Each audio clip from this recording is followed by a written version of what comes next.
The jungle at 0300 isn't dark. It's alive, wet heat pressing from every direction, roots shifting underfoot without warning, the constant white noise of insects that somehow amplifies silence when it breaks. In the central highlands of South Vietnam, in March of 1969, silence arriving without warning wasn't atmosphere. It was information. Staff Sergeant Tommy Harlan had spent 14 months learning to read the jungle like a language only the dead and the LRRP trained ever truly mastered. And at 0317 on the 14th, the insects stopped. Tommy "Ghost" Harlan, 24 years old from Cookeville, Tennessee, pressed his back against a mahogany trunk and raised 2 fingers. Behind him, 4 men froze without a sound.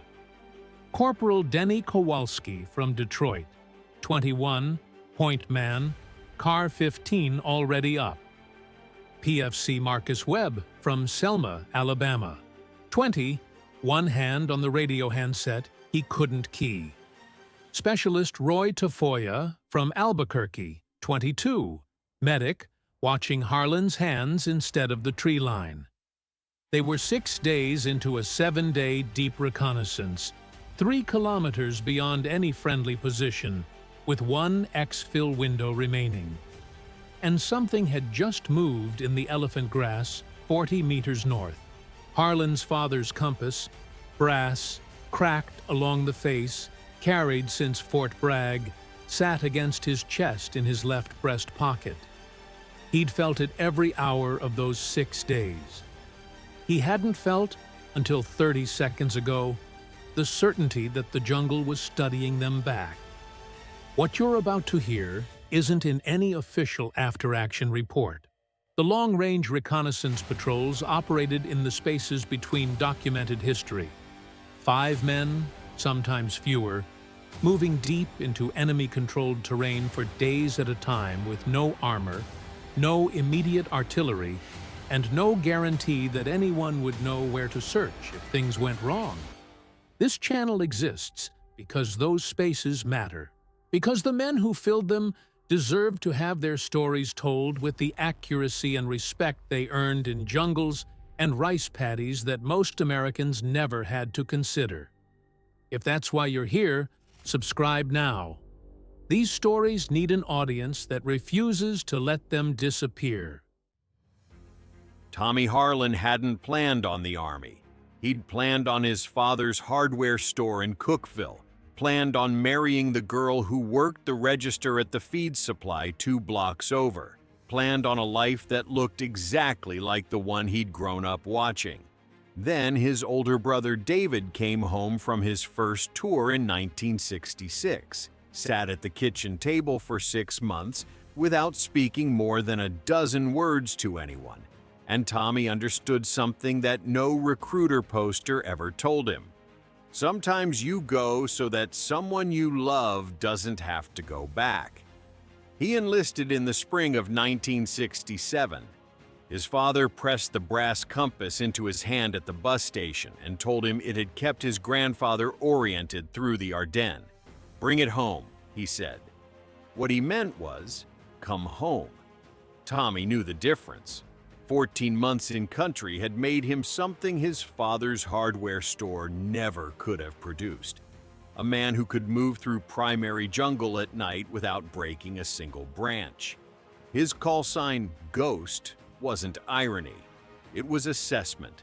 His team moved through contested terrain the way water moves through rock. Not against it, through it. Kowalski from Detroit had a mechanic's instinct for knowing when something mechanical was wrong before it failed.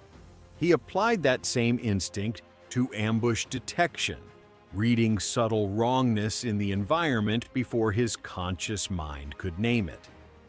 Webb from Selma had grown up hunting in rural Alabama and carried a stillness that men with twice his training couldn't manufacture. Tafoya, who'd studied pre-med at the University of New Mexico for 2 years before the draft found him, kept a medical log of every mission in a waterproof notebook that he was convinced would someday mean something to someone. Together, they had completed 9 deep reconnaissance missions without extraction under fire. They were, by any reasonable measure, exceptional. The broader situation they were operating inside was less so.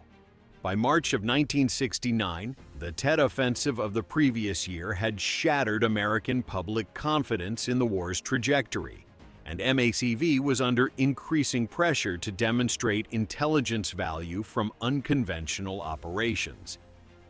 The 3rd Corps Tactical Zone, covering the area northwest of Saigon up through War Zone C, remained a Viet Cong stronghold despite repeated large-scale American sweeps. Search and destroy had not destroyed. The Viet Cong infrastructure remained intact, supply lines remained active, and the jungle remained theirs by night. LRRP teams like Highlands were being pushed deeper and longer into denied areas specifically to find what conventional operations couldn't. The routes, the caches, the timing patterns that sustained an enemy who had decided that patience was its own form of victory. Highlands' team had been inserted 48 hours before their mission expanded. What they'd found on day 4 was a high-traffic trail network none of the existing maps showed. Fresh boot prints, bicycle tire tracks, discarded ration packaging still moist. Someone was moving serious material through this sector regularly, and doing it without any American asset knowing. That discovery changed the mission from routine reconnaissance to something that required a decision none of them had the rank to make alone. And the one exfil window left was in less than 18 hours. Harlan had promised his team before every insertion, "Everyone walks out." He'd said it 9 times. 9 times he'd kept it. What he felt pressing against his chest wasn't only his father's compass. It was that promise, and the first real doubt in 14 months that he could keep it a 10th time. Stories like these don't survive in official records. They survive because people who were there, or who knew someone who was, choose to pass them forward. If you served in a LRRP unit, in recon, in any role that took you into the spaces between documented history, the comment section below is where your experience belongs. Add what you know, add what you remember. These stories stay alive because you keep them there. 40 meters north of Harlan's position, Main Force Viet Cong Sergeant Nguyen Van Minh, 26 years old, from a village outside Tai Ninh, a political officer's son who had joined the liberation movement at 17, was doing what he had done every 3rd night for 4 months, leading a 12-man security element along a resupply route that his superiors had declared uncompromised. Nguyen wasn't careless. He was experienced. He'd fought through the Tet Offensive of 1968, survived the American counteroffensive, and watched unit after unit of his comrades absorb punishment that should have broken them and didn't. His confidence in the night came from evidence, not arrogance. American forces, for all their firepower and technology, consistently failed to control terrain after dark. Their helicopters couldn't fly without noise. Their artillery couldn't discriminate. Their infantry, when ambushed at night, tended toward suppressive fire and withdrawal, entirely rational responses that nonetheless left the jungle to whoever was willing to stay inside it. Nguyen was willing. His men were willing. The route had moved supplies sufficient to sustain 3 battalions for the past several months, without a single confirmed American intercept. They weren't wrong to believe it would continue. They weren't reckless or foolish or underestimating their opponent. They were acting on the best intelligence available to them, which said the Americans didn't know. The Americans almost didn't. Nguyen's men were carrying rice, ammunition, and medical supplies on bamboo frames strapped across their backs. They had families. Nguyen carried a photograph of his younger sister that had crossed the Ho Chi Minh Trail in a waterproof pouch. She was 12 in the photograph, and she looked like she was laughing at something just off frame. He looked at it on difficult nights. He hadn't looked at it yet tonight because tonight felt routine. The route was his. The dark was his. The jungle, which had swallowed American search operations whole for years, was his. He led his element forward without hurrying. For Harlan's team, what was at stake existed on 3 distinct levels, each compounding the other.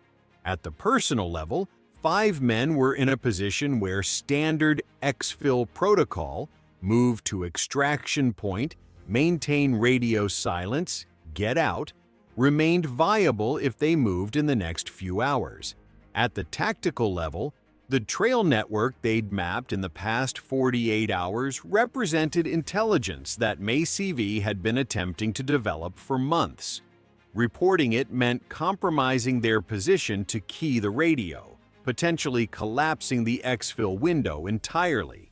At the strategic level, those 3 battalions being supplied through this route were active. They were going somewhere. Intelligence on their resupply timing could mean the difference between those units reaching their objective and being interdicted before they did. Lives downstream, American and South Vietnamese, were downstream of a decision that 5 men in the dark had to make with incomplete information and no time. The exfil window closed at 0530. It was currently 0340. Harlan had 1 radio with enough battery for 1 transmission.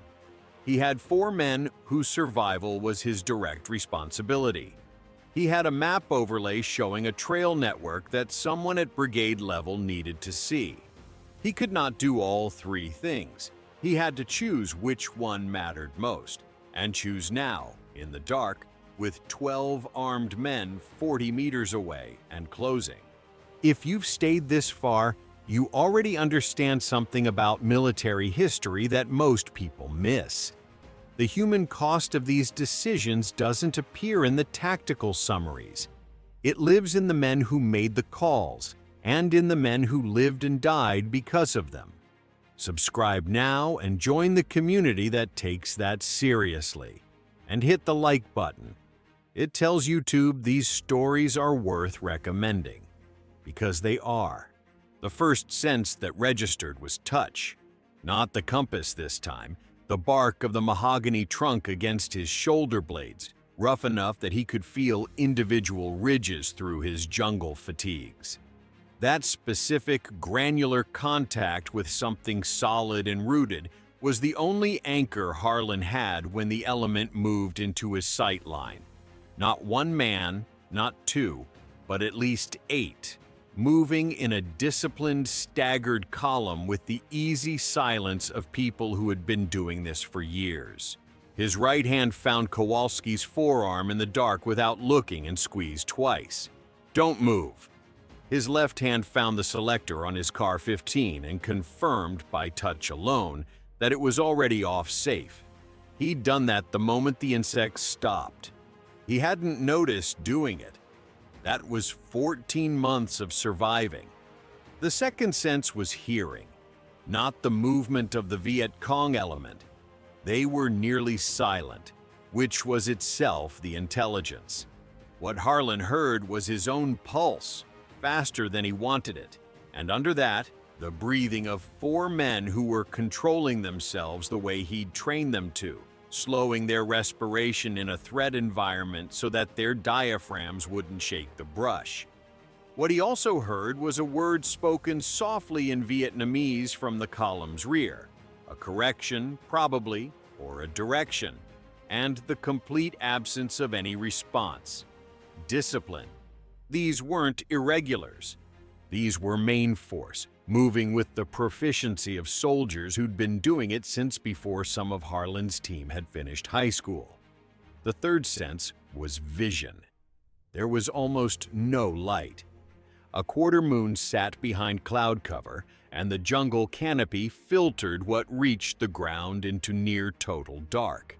What Harlan could see was movement rather than form, shapes that displaced shadow differently than the brush displaced it, the specific wrongness of living things moving through an environment at controlled speed. He counted silhouettes, 8 visible, which meant the full element was probably 12 to 15, which meant his team was outnumbered at least 3 to 1 in terrain the other side owned. The fourth sense was smell. Nguyen Van Min's element carried cooked rice, someone had eaten recently, and the particular synthetic and sweat smell of men who had been moving in humid heat for hours. It was human. That detail hit Harlan in a way he didn't have language for. They smelled like soldiers. They smelled like his soldiers smelled. The same occupation, different uniform, different side of a line nobody in this jungle had drawn. The fifth sense arrived last and unwanted. Harlan had bitten the inside of his cheek. He'd done it without realizing, and the copper salt taste of blood was on his tongue. His body's way of telling him that whatever decision he made in the next 60 seconds was going to cost something that didn't appear in any budget or body count. It was going to cost the version of himself that still thought this was controllable. 40 meters away, Nguyen felt something change. Not a sound, not a movement. Something in the quality of the silence, thicker somehow in one specific quadrant. He raised his right hand. His element stopped. For 11 seconds, 2 groups of men breathed in the same patch of jungle without knowing exactly where the other was. Both sides had training. Both sides had discipline. Both sides had people depending on them to make the right call in a situation that had no right calls, only least wrong ones. Nguyen lowered his hand, and the element moved forward.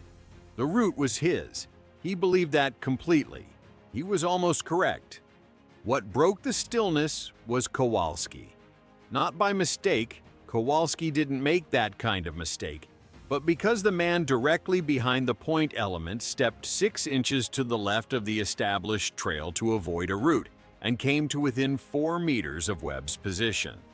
Webb didn't move, but Harlan saw the Viet Cong soldier pause, head turned, and knew with the cold clarity of someone who has made split-second decisions before that the pause was recognition. The soldier hadn't seen Webb. He'd felt the wrongness of his presence the same way Harlan had felt the Viet Cong's.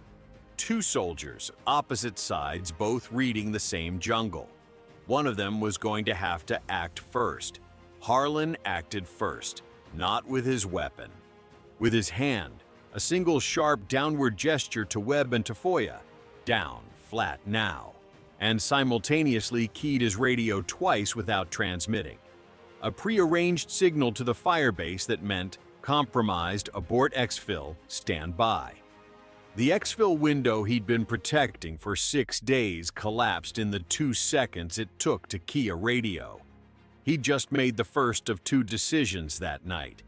The second one was going to be worse. The Viet Cong soldier moved on. He hadn't confirmed the contact. His training told him a confirmed contact required a response. An unconfirmed sensation was weather. He rejoined his element. The jungle absorbed them heading north, the same direction they always went, the same route that had always been theirs. What he didn't know, what Nguyen Van Min wouldn't learn for another 4 hours, was that the compressed grid coordinates of that route now existed in Tommy Harlan's memory, with enough precision to bring fires down on it. The insects did not come back. The jungle had moved past atmosphere into something else. Both sides knew it. Neither side acted. Not yet. By 04:15, the Viet Cong element was gone. Sound, smell, presence, all of it absorbed back into the jungle as completely as if the encounter had never happened. Harlan gave it 20 minutes on the clock before he allowed anyone to breathe audibly. Then he signaled the team to close on his position, and for 30 seconds they lay in a tight cluster with their heads together, and nobody said a word because there was nothing to say that the situation hadn't already said for them. Kowalski found Harlan's forearm in the dark and squeezed it once, the team's shorthand for "still here." Harlan squeezed back. Tafoya pressed a protein bar into Webb's hand without being asked, the way a medic moves without thinking when adrenaline spikes a man's blood sugar. Webb shook his head but took it anyway. Small things, human things, the kind that only exist between people who've kept each other alive long enough to stop explaining themselves. Harlan's father's compass was in his hand. He didn't remember taking it out. The brass was warm from his pocket, and he turned it over twice in the dark. A habit, not a navigation exercise. His sister had written him 3 weeks ago that their father was slowing down, getting forgetful. That the hardware store was still there, but he kept leaving early. Come home, she hadn't written, because she was too much like him to write something she wasn't sure was still possible. He put the compass back. He had one radio battery, one transmission window before the firebase stood down, and he had a decision that no amount of training had specifically prepared him for, because training prepares you for the categories of decisions, not the weight of specific ones. The trail network his team had mapped over 48 hours covered 6 kilometers of primary jungle in a sector that 3 years of aerial reconnaissance had never accurately charted. It connected 2 known staging areas to a third location MACV believed was a planning node for operations targeting Saigon's northern approaches. The resupply element that had just passed through was not the only one. Harlan's team had documented 4 separate movements in 2 days. Someone was building towards something. The intelligence value of the grid coordinates in his head, exact trail junctions, approach angles, estimated traffic timing, was not abstract. It was the kind of information that could redirect artillery concentrations, interdict resupply for weeks, potentially fracture the logistics chain sustaining multiple active units. Intelligence officers at brigade would know what to do with it. But getting it to them required keying the radio, and keying the radio required transmitting position. And transmitting position in denied terrain with a Viet Cong element within recent proximity meant trading the exfil corridor they still had for a firefight they might not survive. The other option was to move, take the team south toward the exfil point, stay silent, get out. Bring the grid coordinates out in Harlan's memory and debrief at the firebase. Standard protocol, entirely defensible. The problem, and it was a problem that kept Harlan's jaw locked tight, was timing. The exfil window had been moved. The brigade didn't know their position had shifted. Getting to the original exfil point without radio coordination meant walking into a pickup that might not happen, or happening somewhere else, or not happening at all if Firebase Command assumed they were already compromised. Move silent, and they might survive. Key the radio, and they might survive. Neither was certain. Both required giving something up that couldn't be recovered. What would you do? Not theoretically, not with a weak and illegal pad and input from people who weren't here. Right now, 0427, 4 men whose lives are your operational responsibility. Coordinates in your head that might save lives you'll never meet.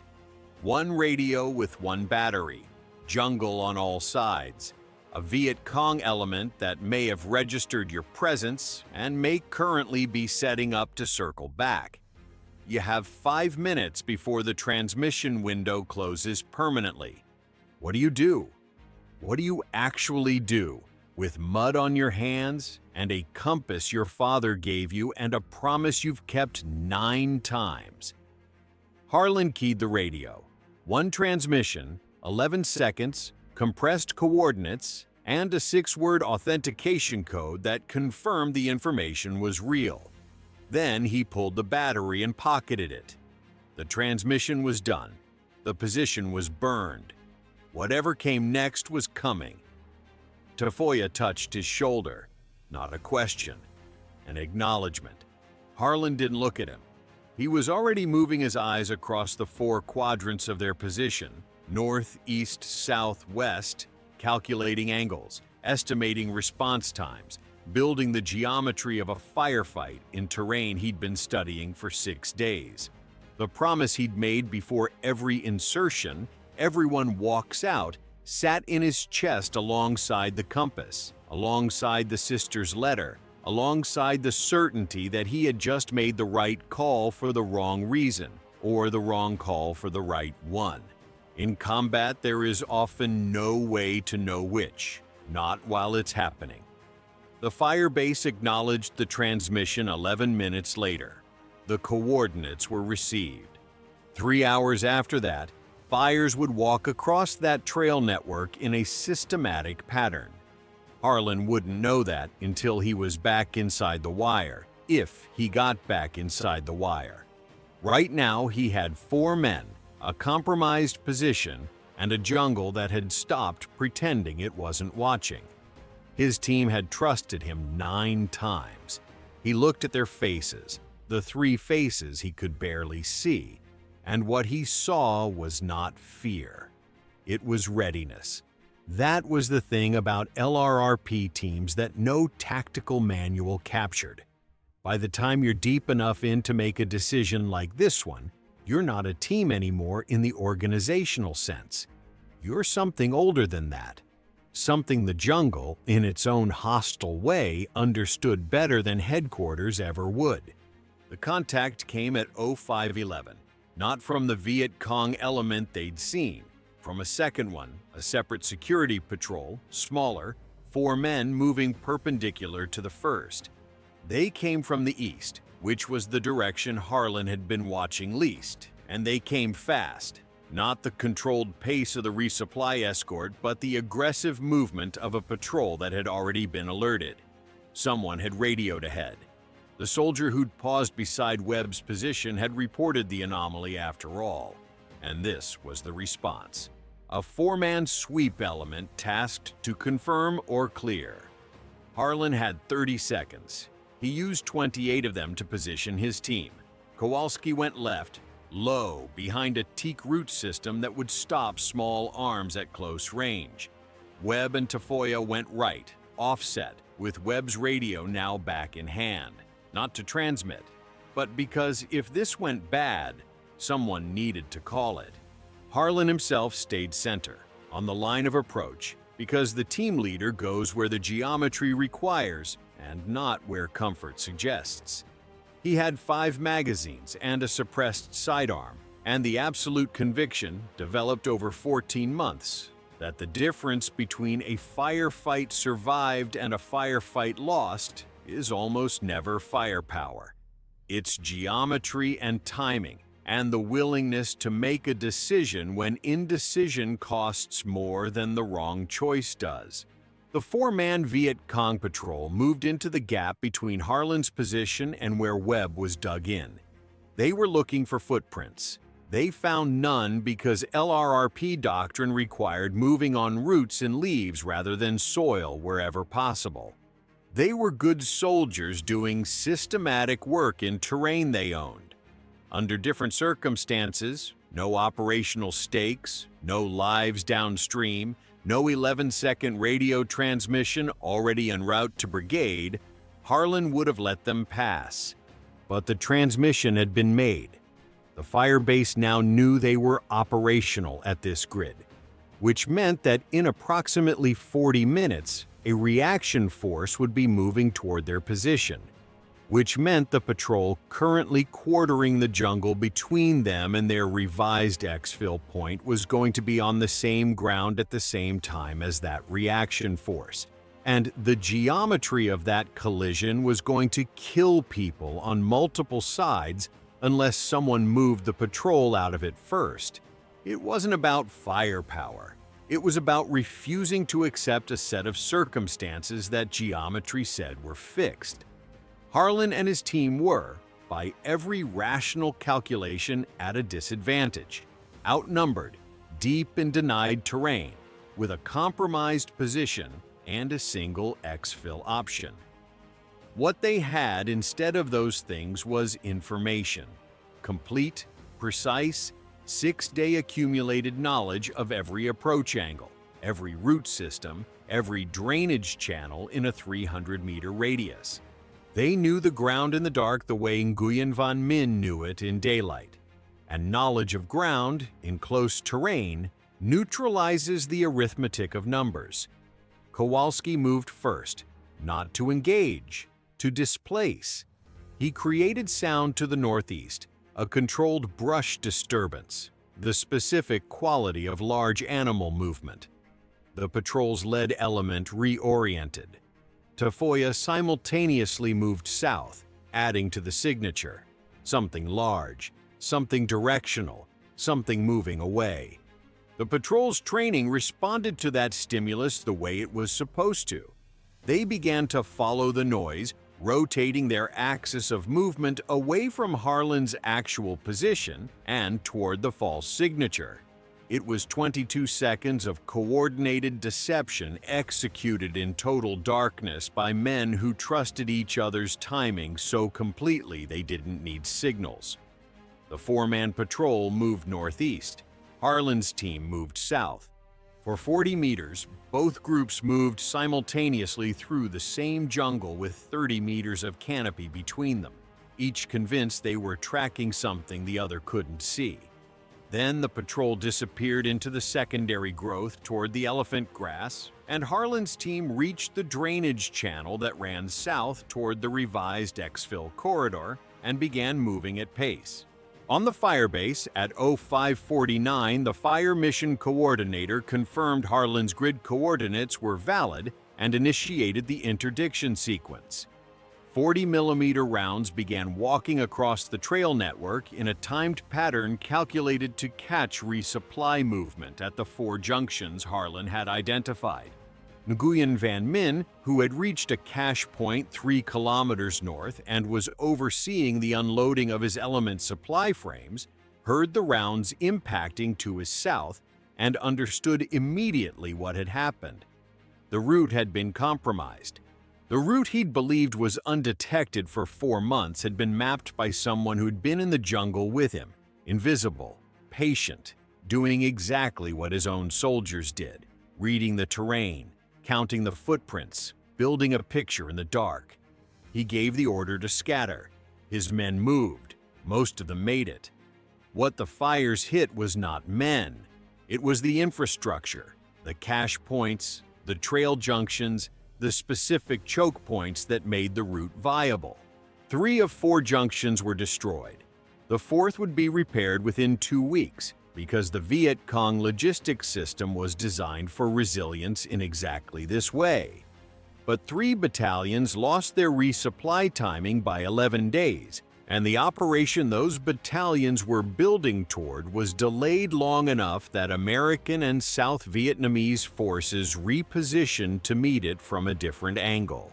The downstream effect of an 11-second radio transmission and 6 days of silent movement through enemy terrain was not victory, but it was consequence. Real, measurable, costly consequence on both sides of the line. The 3 battalions' planning node was never struck. The war did not change direction, but 37 men on the American side of a planned operation survived an engagement that the pre-transmission intelligence would have sent them into without adequate positioning. Harlan never knew those 37 names. He never knew they existed. He was already moving south through a jungle that was beginning, slowly, to let the insects come back. The team reached the revised exfil point at 0644. The reaction force was already there, a six-man element that had been moving since 0530 and had, by the specific luck of timing that combat produces, arrived at the right coordinates 4 minutes before Harlan's team emerged from the tree line. 4 men from Harlan's LRRP team walked out. Tafoya was carried. He'd taken a round in the lower right leg from the patrol's rear security during the final 100 meters. A single shot, poorly aimed, fired at a shape in the dark that the shooter couldn't clearly see. It wasn't a fatal wound. It was a wound that ended his combat service, required 3 surgeries over 14 months, and left him with a limp that he would carry for the remaining 51 years of his life. Tafoya was 22 years old. He had been in country for 5 months. On the other side of the accounting, Nguyen Van Min's element lost 2 men to the fire mission interdiction. Both killed at Trail Junction 3 when a round impacted a cache they were clearing. Their names were Truong Thi Min, 20 years old, from the same province as Nguyen, and Le Van Duc, 19, whose mother had sent him a letter the previous week that he had not yet opened. 2 young men doing a logistical task in the dark. 2 young men who were, by any honest assessment, as professional and committed and human as the men on the other side of the tree line. Their deaths were not collateral. They were consequential. They were the cost of the same intelligence that saved 37 names Harlan would never know. The numbers don't balance. They never do in these calculations. 4 men walk out. 1 is wounded for life. 2 enemies die. 37 unknown lives change trajectory. And somewhere in the background, a war that will continue for 6 more years absorbs all of it. The courage, the cost, the precision, the sacrifice, and produces no resolution that matches what any of those men on either side were told they were fighting toward. The helicopter that extracted Harlan's team smelled of hydraulic fluid and someone else's blood. The rotor wash flattened the elephant grass in a wide circle as it lifted, and Harlan watched the tree line drop away below him and tried to locate the specific patch of jungle where the compass had been in his hand, and the insects had stopped and everything had begun. He couldn't find it. The canopy all looked the same from above. That was the point. The jungle didn't give up what it held. It kept its evidence the way wars keep their evidence, in the people who were there and nowhere else. Tafoya's leg had been wrapped by web using the kit he carried, and Tafoya was conscious, quiet, his medical notebook open on his thigh. He was already documenting the mission. Harlan watched him write and didn't say anything, because there was nothing to say that Tafoya wasn't already translating into the careful clinical language of a man who'd spent 2 years studying medicine and understood that documentation was the only form of memory that didn't degrade. He wrote the names of the trail junctions. He wrote the timing of contact. He did not write what it felt like to be carried out of a jungle you'd walked into. Some things don't go in the notebook. Harlan's father's compass was still in his breast pocket. He'd felt it the entire extraction. When the helicopter touched down at the fire base and the medics came for Tafoya and the debriefers came for Harlan, he sat on a sandbag outside the tiak and took it out and turned it over in his hands. The cracked face, the brass worn smooth where his father had held it before him, and his grandfather before that. A compass from the Ardennes passed through a hardware store in Tennessee, down to a jungle in Southeast Asia, where it had done nothing useful in the navigation sense. They'd moved by pace count and terrain association in the dark, but had done something necessary in another sense entirely, the sense that has no military designation and appears in no after-action report. He'd keyed the radio. He'd moved his team. He'd gotten 4 of them out, 3 walking, 1 carried. He didn't know yet about the 37. He didn't know about the 2. He knew what he could see. Tafoya on a stretcher, Webb sitting on a crate with his head in his hands, Kowalski standing at the wire looking at the tree line the way soldiers look at things they're not done with yet. The promise he'd made, everyone walks out, had been kept in the arithmetic sense. 4 men entered. 4 men returned. One of those 4 would walk with a limp for the rest of his life, and some accounting systems would say the promise held and some would say it didn't. And Harlan would spend the next 40 years deciding which accounting system was right. Tommy Harlan came home to Cookeville in November of 1969. He went back to his father's hardware store, which his father was indeed leaving early. He married the girl from the feed supply. He had 2 children. He did not sleep well for a period of years that he later described as most of the 70s, and when he eventually talked to a VA counselor in 1983 because his daughter asked him to, because she could see something her mother had learned not to mention. He described the recurring experience not as nightmares exactly, but as a persistent sense, strongest in summer heat, that the air had gotten too quiet. The insects, he said. When they stopped, he'd wake up and the room would be still, and he'd have his hand moving toward the nightstand before he was fully conscious, reaching for something that hadn't been there in 15 years. Roy Tafoya finished medical school in 1976. He practiced family medicine in Albuquerque for 31 years, the limp sufficient but not disabling, and kept the waterproof medical notebook in a desk drawer until he retired, at which point he mailed a photocopy to the Army Center of Military History with a cover letter explaining what it was. He never heard back. Denny Kowalski went back to Detroit, worked in automotive manufacturing, coached youth hockey for 20 years, and attended every Vietnam Veterans of America chapter meeting in his county from 1980 until his death in 2019.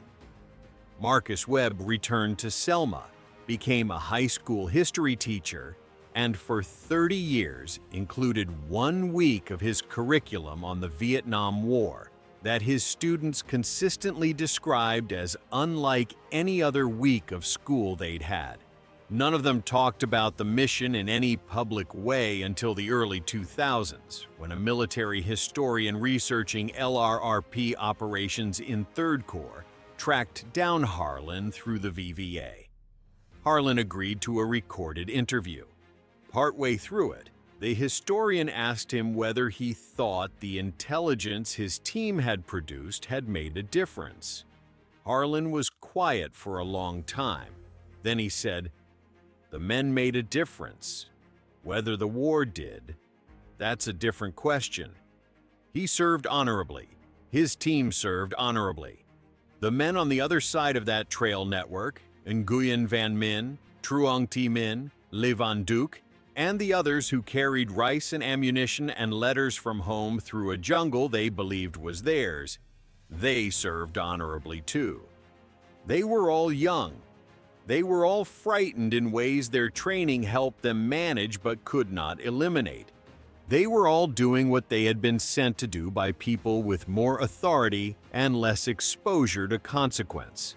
The fault, when there was fault, lay in the policies and strategies that placed young men on opposite sides of a jungle and called the result necessary. The soldiers did not create the war. They were given it. What they did with it, the skill, the discipline, the protection of each other, the refusal to quit in the dark, that was theirs. That was real. That deserves recognition whether the war deserved to be fought or not. Both sides produced courage. Both sides produced grief. The courage of one does not diminish the courage of the other. Truong Thi Minh was 20 years old when he died at a trail junction in the Central Highlands, and he was somebody's son, and he served the cause he believed in with as much commitment as any man on the other side of the wire. Both things can be true at once. History is honest when it holds both. In 2019, Tommy Harlan attended the dedication of a LRRP memorial at Fort Liberty. He was 74 years old. He brought his father's compass, same brass, same cracked face, and he held it during the ceremony without looking at it. The way you hold something that has become less a tool than a record of everything the tool was present for. His daughter stood beside him.